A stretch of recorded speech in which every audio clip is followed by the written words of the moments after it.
In October 732, near Poitiers in western Francia, two armies met in a battle remembered far beyond the field itself.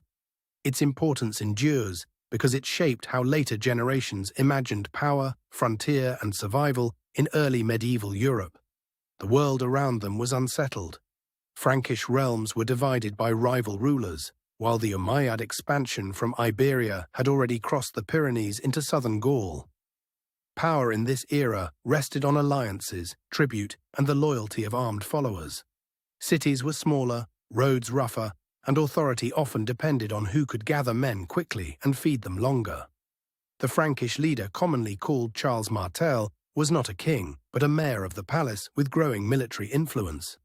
His opponent, the Umayyad commander ʿAbd al-Rahman, led a mobile force far from its base. Neither army looked like a later medieval host. Warriors carried spears, swords, shields, and bows, while cavalry, pack animals, and supply wagons mattered as much as battlefield courage. Logistics shaped every decision. An army moving through late autumn countryside had to find fodder, water, and food, and a force that stayed too long could lose its advantage before the fighting even began. Morale also mattered.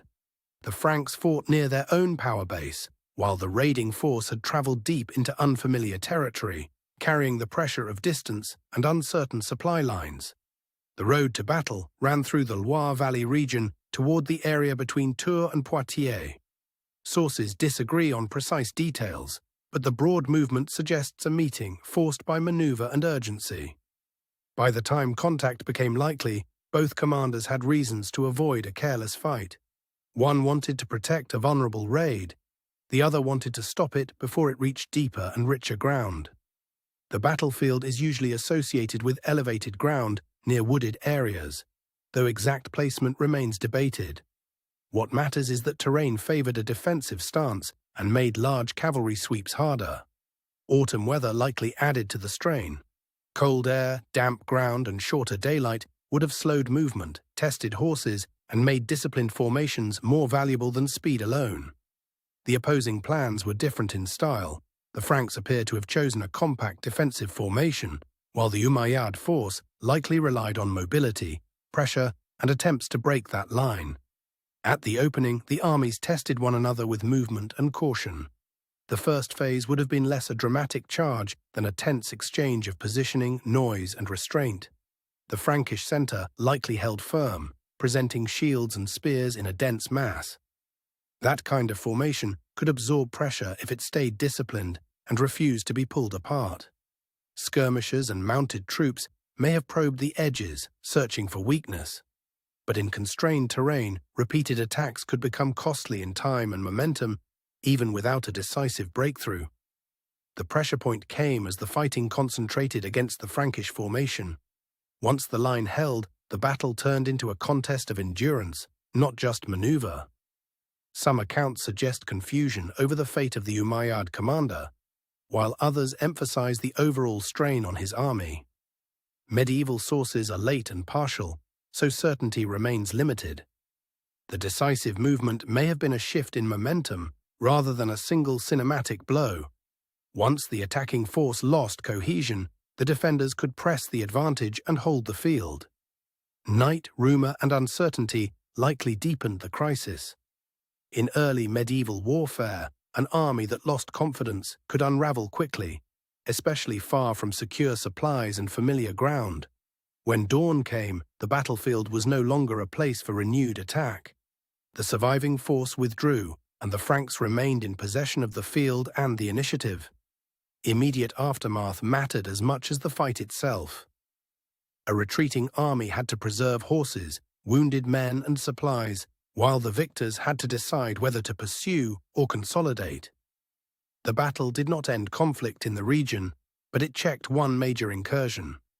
Its reputation grew because later writers saw it as a turning point, even if the reality was more gradual. In the years that followed, Frankish power expanded and consolidated. Charles Martel's standing rose, and his successors would build on the military and political foundations that victory helped strengthen. Across the Pyrenees, Umayyad rule in Iberia continued, but the northern frontier became more contested. raids, diplomacy, and local rivalries remained part of a shifting frontier world.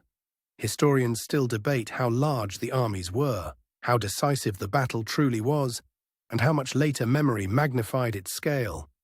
The surviving sources are few, uneven, and written with their own agendas. Some scholars stress military logistics and local politics more than civilizational drama. Others note that the battle's later meaning tells us as much about memory as about the fighting itself. What is clear is that the battle became a powerful story of defense and endurance. Over time, it was remembered as a moment when a determined field army stopped a dangerous advance. Today, the landscape near Poitiers is calm farmland and roadways rather than a war zone. Yet the terrain still invites reflection on how geography can shape history in a single season. Standing on such ground, it is easier to imagine movement than certainty. The exact positions may remain disputed, but the broad human realities of fear, fatigue, and resolve are not. The Battle of Tours endures because it sits at the meeting point of event and memory. It was a real clash of armies, and also a story later generations used to define an era. Its legacy should be handled carefully. The battle mattered, but history is rarely decided by one day alone, and long-term change usually comes from many linked choices and pressures. Even so, the clash near Poitiers remains a landmark in the early medieval story of Western Europe. It reveals how fragile states were, how mobile armies operated, and how memory turns conflict into significance. The battle's exact contours may never be fully recovered, but its outlines still speak clearly. A frontier army advanced, a local power responded, and the result echoed through later centuries.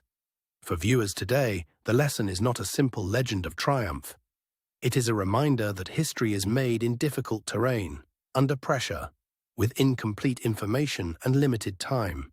Near Poitiers, the field is quiet now, but in October 732, it was a place where strategy, endurance, and circumstance collided, leaving a mark that outlasted the armies themselves. That is why the Battle of Tours still matters. It is not only a military episode, but a window into how fragile power was and how quickly history could turn.